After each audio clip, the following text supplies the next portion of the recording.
And just like that, we did it again, ladies and gentlemen. We are live. Welcome to Creative on Purpose Live, with conversations with insightful difference makers that inspire a life of greater intention and impact. My name is Scott Perry, Chief Difference Maker at Creative on Purpose. If you're ready to get clearer and closer to what you really want in your life's next chapter, visit Creative on Purpose to get started today. Let's meet today's guest. Seth, welcome to the broadcast. Please tell our viewers who you are, what you're up to these days, and where can people go to learn more about you and the difference you're making?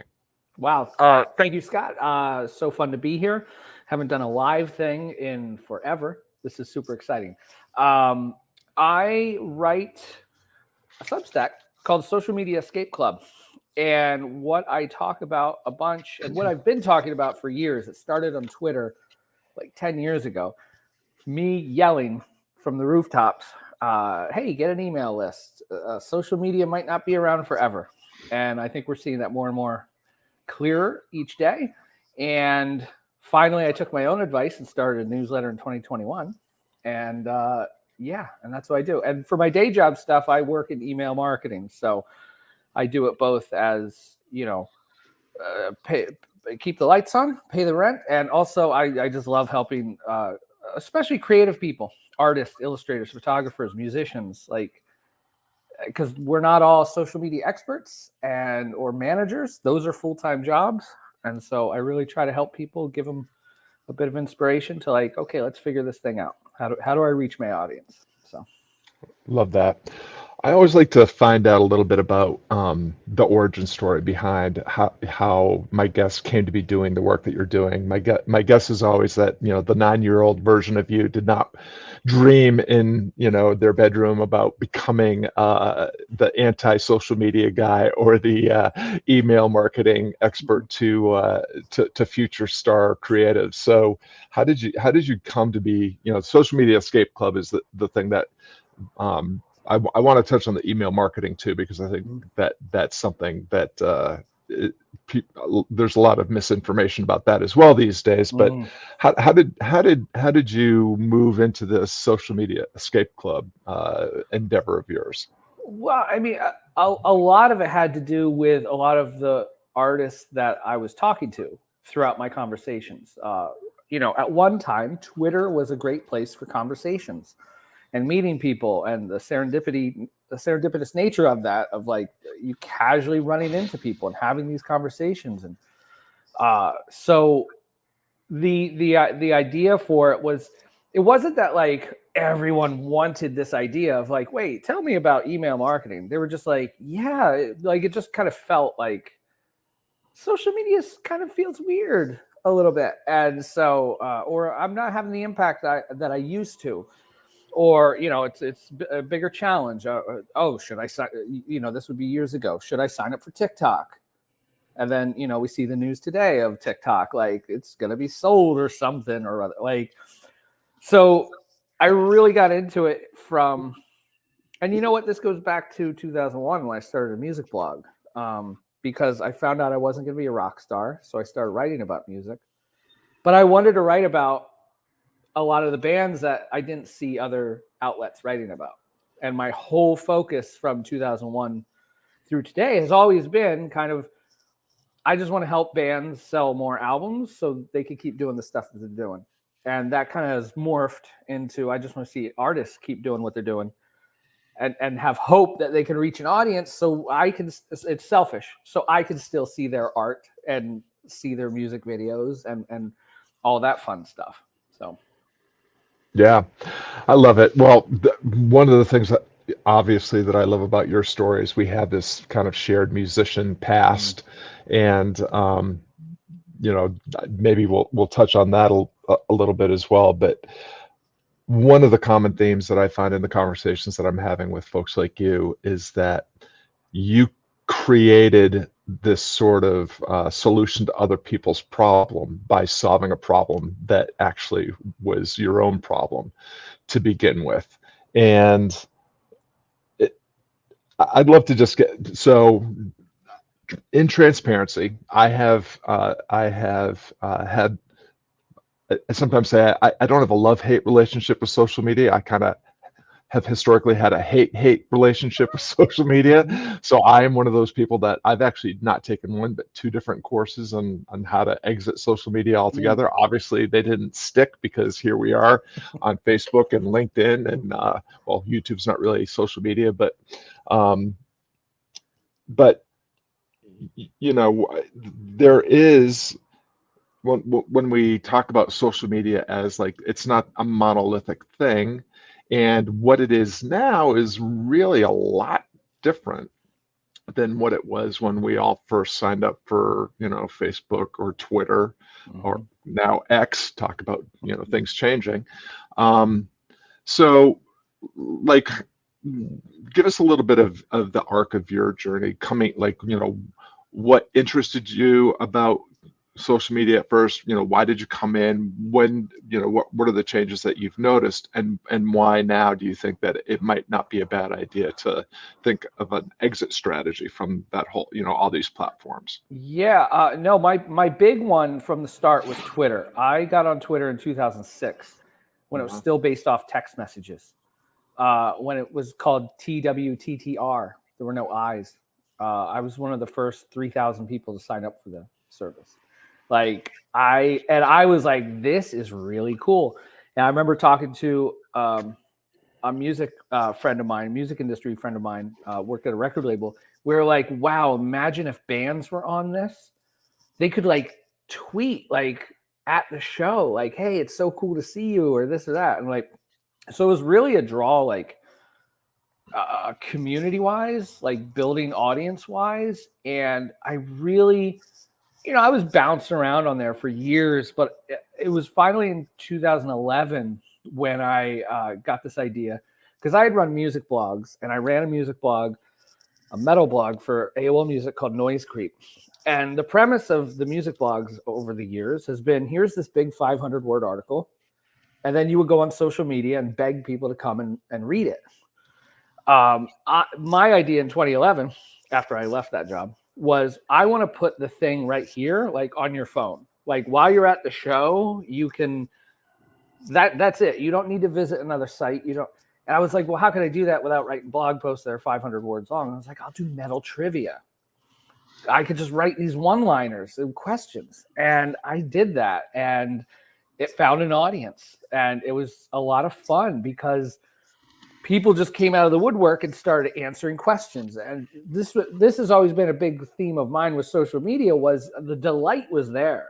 The joy was there. Like you didn't need to like sell anything. It was just like, no, here, I wanted to elicit an emotion, and people loved answering questions. I wrote them in a way that they could excitedly say like Megadeth, like, and that was so much fun. But then this is the arc, and then we come down, was after a while I started looking at like the stats, like the comments were fun and stuff like that, but it was just like, oh wait, like only 30%, this reached only 30% of all the followers I have. Why isn't this growing?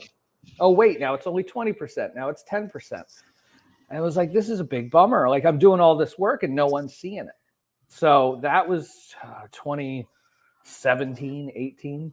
And that's, yeah. So I was getting really vocal on Twitter about that, my own personal account. That was like, this doesn't seem to be working anymore. Like this is hard. And I'm just trying to do the joy thing right here and not getting you to click somewhere else. And like, so it was like, we got to figure something out. Yeah, I love that. I mean, well, I don't love it, but I think that it's hard to at this point, because digital years are like dog years, maybe double dog years or something, because it's like it changes so fast. It's hard to remember back, but I mean, there was a moment when all of these social media platforms were actually social. Like you could actually follow people, and the people that you wanted to see would appear in your feed. And as ads became more prevalent, and then the social media companies were more invested in maximizing their profits rather than maximizing the product or optimizing the product. I mean, things just really have changed. And there's been what happened for me was, I think, I wanted to exit from social media because it wasn't doing what it used to do, and I was frustrated with that. But something that I've sort of arrived at is that social media is just a tool, and like any tool, its only, its utility is actually based on who's using it and why. And so, you can buy a hammer and build a house. You can buy a hammer and smash someone's skull. That's kind of up to you. I mean, the hammer's just a hammer. And I think that, social media has a few platforms have remained a place where I feel like I have enough leverage to justify showing up and doing some stuff there, but I'm certainly not investing in it the kind of time, attention, and effort I used to. And I am relying more and more on Substack and Substack's network effect, and the direct connection that I have with readers through their email functionality. And I know, that's part of your background and a big part of what you do in terms of keeping the lights on. But, according to what they're saying on social media, Seth, email's dead. So what's up? Why are you and I succeeding with email when it's obviously on life support? Yeah, it's weird. Me talking to any bands about that, email's dead. Anyone that buys your record on your online store has to check their email for the shipping info. When's my record showing up? If you buy a ticket to a concert, what do you get? You get an email receipt. So people are eager to go and open those emails. So you just need to make an email that people want to open. Because I've also met the people that say, oh, email's dead, email's dead. And then they're like, well, I used to have an email list that only had a 10% open rate. Well, write a better email, man. Like, I don't know, do better. Like, if you write bad songs, oh, I'm not getting any gigs. Write better.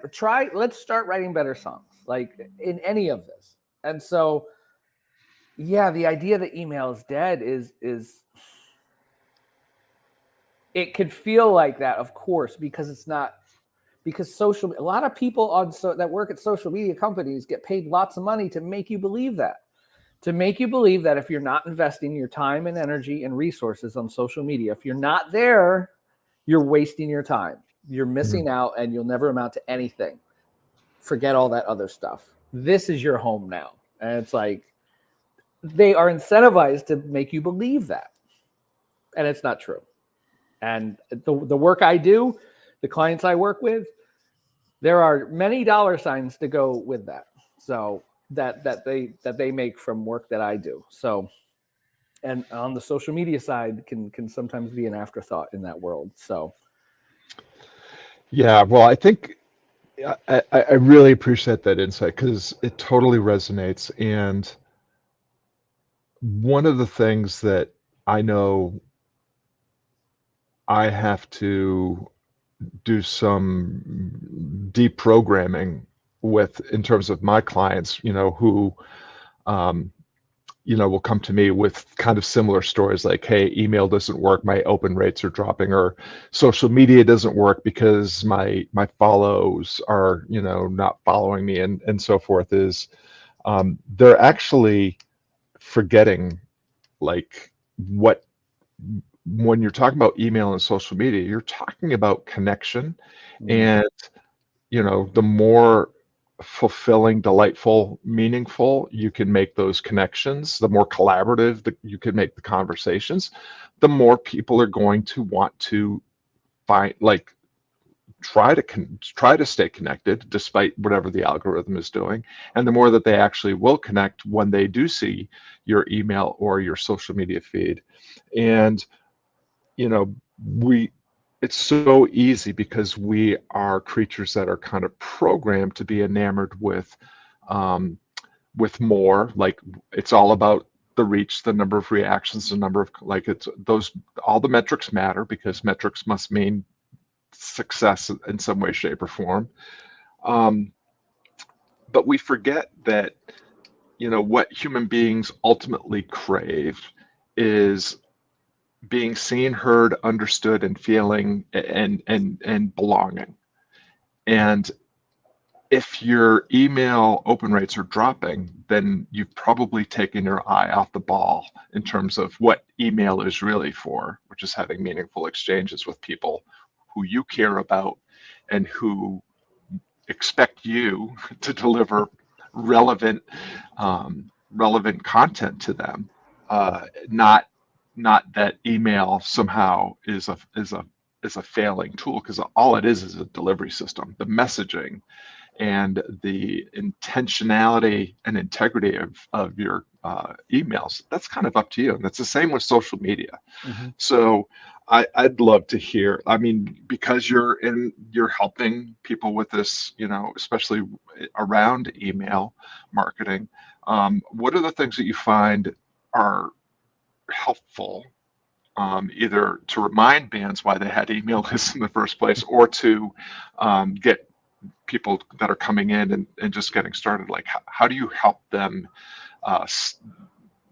find what email is really good for and stay the course in terms of using email for the purposes of meaningful connection and collaborative conversation? Yeah, I tell them what it's not, and it's not mullet marketing. And let me explain. Mullet marketing, as we've heard, is business in the front, party in the back. And so often social media channels, bands, artists, anybody, it's party time. It, like, you go on those social feeds and it's awesome photos. It's, images that, like, from this or stories or what, like all these big elaborate things. But then when it comes to the email, it's just business. And it's just, here's an image of what I have for sale. Here's a buy now button. Goodbye. And that's mullet marketing. And what I try to get people to understand is, like, you've already done two things. You've already done the hard work. You're already the artist. You're the photographer, the musician, the coach, whatever. That's the hard work. You've done that. The easy work now is just translating, like, what you've seen done and maybe had success with on social media. Everyone's had something that did well on social media, that got 50 likes, 100 likes, 1,000 likes. Okay, yeah, move that over to the email list. Because I tell people too, like, a lot of the social media images and stuff that you post are seen by 10% of your audience, if you're lucky. Yeah. So take that and put it in your newsletter then, where 99% of your audience can see it. So it's that, like, you don't have to reinvent the wheel. You've already done you've already seen how it works. Photo, text. Like that works great. Instagram made that a thing. We're all reading it on these. And, like, yeah, you don't have to reinvent the wheel. That's the thing. Like, take what has worked for you in the past and just elaborate on it a little bit more. If you wrote a 30-word caption, make it 60. Like, just write a little bit more. Tell a little bit more of your story. You're allowed to put another photo in there, like, and have fun with it and see what happens from that. And I'm sorry to pour so much onto this, but, like, it's almost a fire hose. But, like, also too, you can't just do that once a quarter. You, like, if you play one, I hate to also to always use the musician reference, but if you play one show a year or one show every 6 months, you're not going to learn, like, how to be a performer or how to be a songwriter. You're not going to see what resonates, what works, what doesn't. So send an email frequently, at least once a month, please. Like, because then you're going to see what works, what doesn't, what feels comfortable. Is this sustainable for you even? And go from there. So that was a fire hose of a bunch of stuff, but no, it's all great stuff. And I think, again, we get, like, enamored of the tools, like, here's TikTok. I need to learn TikTok now because TikTok is going to somehow solve all my problems. And all it's done is you've added another tool to a system that's already probably pretty bloated and congested with tools that aren't really working that well for you, not delivering any kind of return on investment. So, adding more tools is actually just making anything that has been working to this point work less efficiently and effectively. What oftentimes what we need to be reminded of is, from a philosophical and principle-based perspective, how does this work, or does this even work? And I think for me, when I'm talking to clients about what they're going to leverage in terms of trying to get the word out, it's the things that work now are the things that have always worked. Like, have a great offer, product, service, idea, cause, and be able to tell a good story to people that are already eager to hear it or hear it from you, and give them a reason to care or continue the conversation.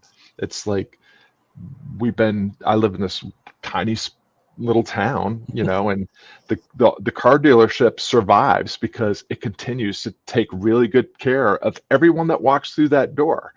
They don't come to them with a set of keys and say, hey, hand me a check and I'll give you the keys and then you can get the hell out of here. It's like, they sit you down, they listen to your needs, wants, dreams, and desires, and they show you some options. And then when you ask them for some insight, some guidance, they will actually tell you honestly because they know they're going to see you in the grocery store later that week, and they're going to bump into you at the post office, and they're going to have to look you in the eye and know that they didn't, they weren't trying to scam you or trick you or hack you into a sale just because they could. So often I think we just, like, if we actually just imagine that everything we were doing was having a conversation with someone that was sitting directly across the table with us, we'd probably do less stupid shit and probably have a lot more success with, whatever the ultimate result we want is. I think that, my contention is, regardless of where you're having these conversations, if you just try to have the most meaningful, helpful, useful conversation you can, the results will take care of themselves. You don't have to try to reverse engineer everything to eventually land on a buy now button. It can just be being useful, being helpful, being of service, what we call be a blessing in the creative on purpose community. And if you do that often enough, sooner or later, those people are going to have separate enough around whatever dream or desire or challenge they're experiencing to say, hey, can you help me with that? Yep. I mean, yeah, hugely on the social media side. I mean, social, to not use it as a billboard all the time. Here's my thing, here's my thing, here's my thing. What if you just replied to 5 people at a time? Set a time. I wrote about this before. Set a timer for 15 minutes and just reply to people. Go to other people's posts. And now, of course, that's like, there are people already doing this, and it looks ugly. It's a growth hack, which is hard. You can see it from a mile away. People that just go to big popular posts and reply, great post, cool post, so insightful. It's worth nothing. But like people that actually go in comment sections and like have conversations, like actually leave, like, because you can't just do this for all these big giant people. There's all these people here at our level, other creative people, other coaches, other this, other that, the photographers. Just comment on their work. What lens did you use for that? This, that, and the other. And now all of a sudden, it's a community.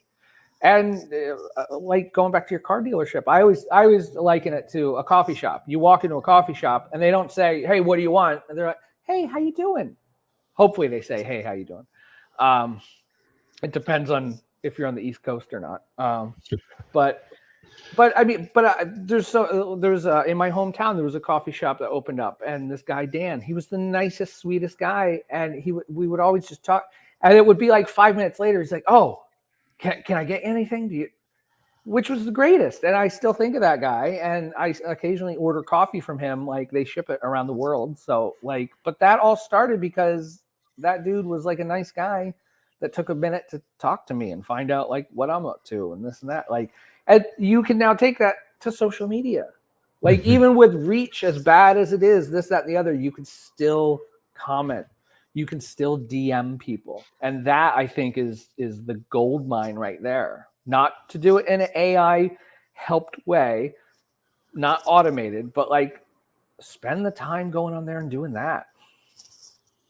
Yeah, well, you said something really insightful that I definitely want to highlight is that that last point that you made, which is um, you you want to you want to make sure that it's actually about helping someone, not about just trying to.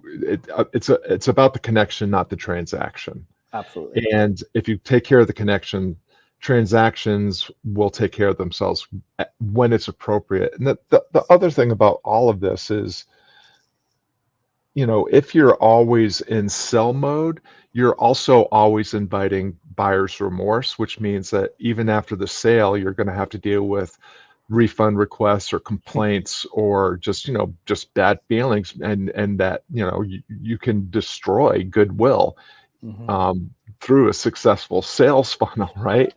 So, but if you're able to just show up and do good work and share good work and again help people, when the sale happens, there's no buyer's remorse because they're actually eager at that point for you to take their credit card information so that they can get the song or the print or whatever it is. So that's really powerful. And I love the example of the coffee shop because, again, I think it really fundamentally just comes down to that interpersonal connection and treating everybody, like it's all about human to human. It's not about your CRM and your B2B and your B2A. It's too H many to of A. those. Yeah, Yeah, too many acronyms. exactly. Right.